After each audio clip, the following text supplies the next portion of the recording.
To the third part of the relate module.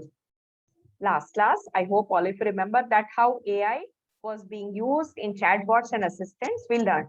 Now today, just a small recap of whatever we had done. I would like to show you a picture of a chatbot over here. See, it is asking, hi, what can I do for you? It is asking, the user is telling event feedback. So it is giving a feedback of whatever the user is asking about, and then it is replying, and it is going on and on. So we can say that in this particular chatbot, it is behaving as if somebody is there at the background.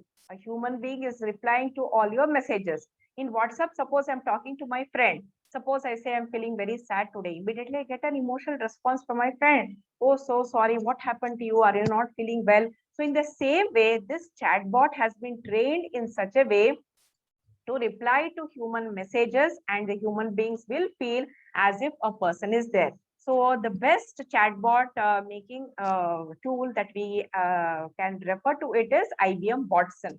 So this particular tool by IBM can be used to create such sensitive or emotional or human what to say characteristic understanding chatbots, which is going to help a person to talk to somebody. This can be used by people who are not feeling so great. They don't have a companion or a friend, or they're stuck up with a difficult situation. For all those things, it can be used.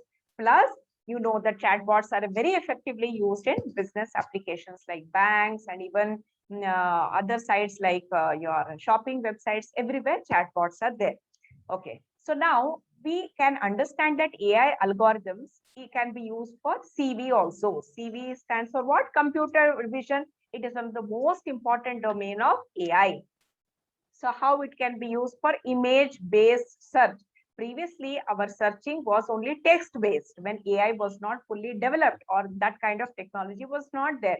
But now, if I put an image in for searching, it is going to immediately give me back the result. Suppose I want to shop for a bag.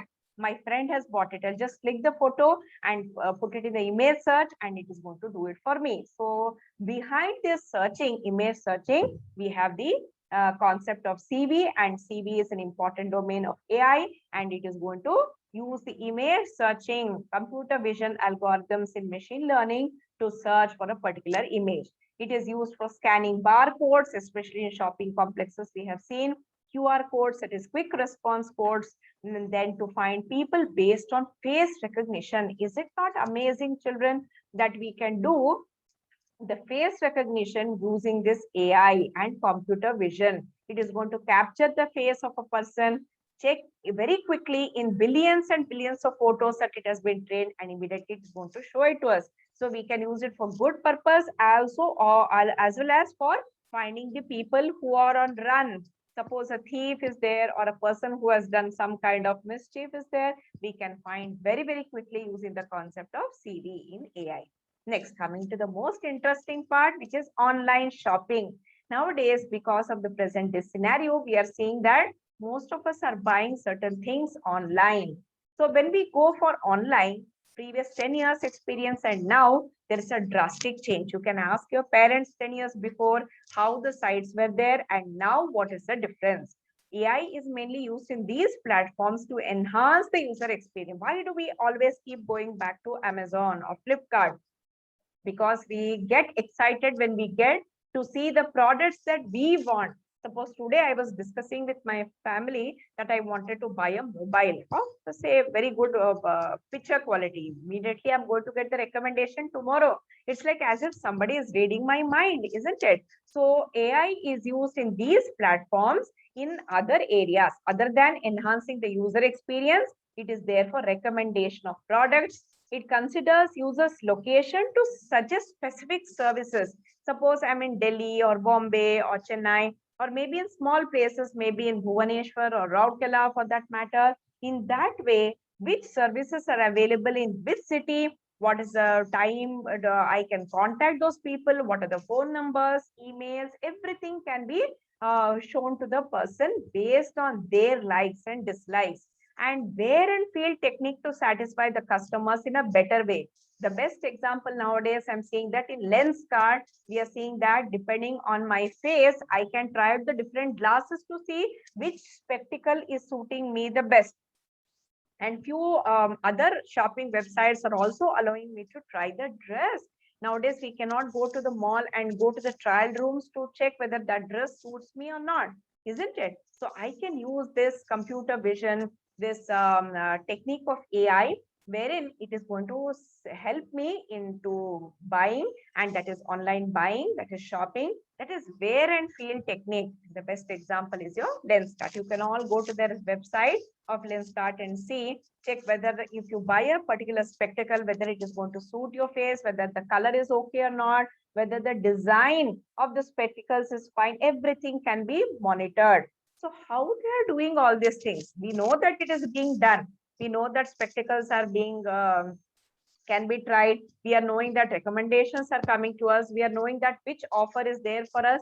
But background, we know what is there now, isn't it? That is the most thrilling part of this learning experience of AI, is that we are able to understand that whatever we are using nowadays, behind the technology, what is there?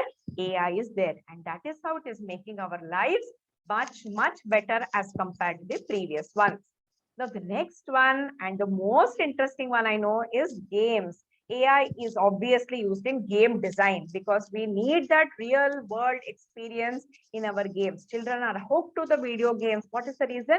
Because they're getting a thrill, they're getting that experience as if they are doing something, jumping, climbing, or shooting, or say driving a car. You're getting all those experiences. So, how is that experience enhanced? Obviously, AI is there.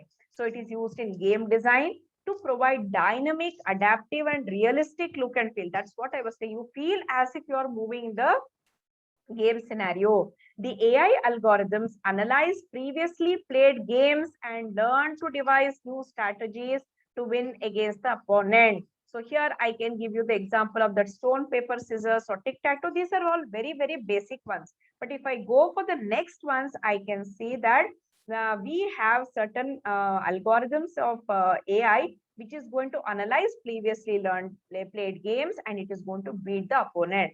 And the best one I can refer to it now is your Google's AlphaGo program that plays a board game called as Go. Okay, so it defeated a champion of Go by the name Lee Sedol in the Deep Mind Challenge.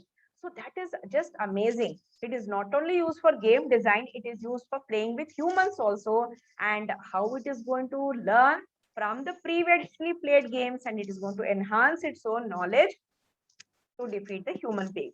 And also the most famous game, all of you know that it is Deep Blue Machine, IBM's Deep Blue Machine in chess. Who defeated whom? The IBM Deep Blue Machine defeated the grandmaster in chess, Garry Kasparov. They played 3 games. You know that the first one, Garry Kasparov won. The machine could not win. Second game, do you know what happened?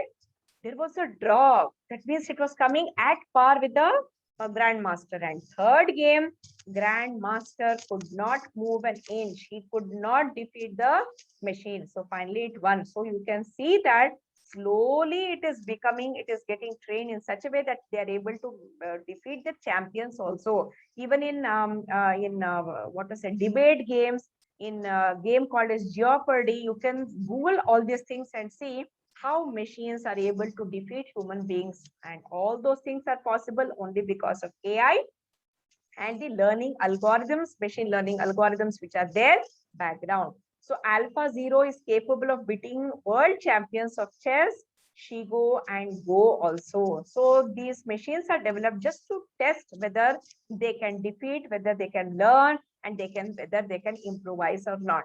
So is it not amazing? A time will come when these things will become very normal. Now we are only understanding that, okay, in the few years back time, these machines defeated. But now online games, if you go and see, especially PhD students who play chess, machine games are there with which you can practice.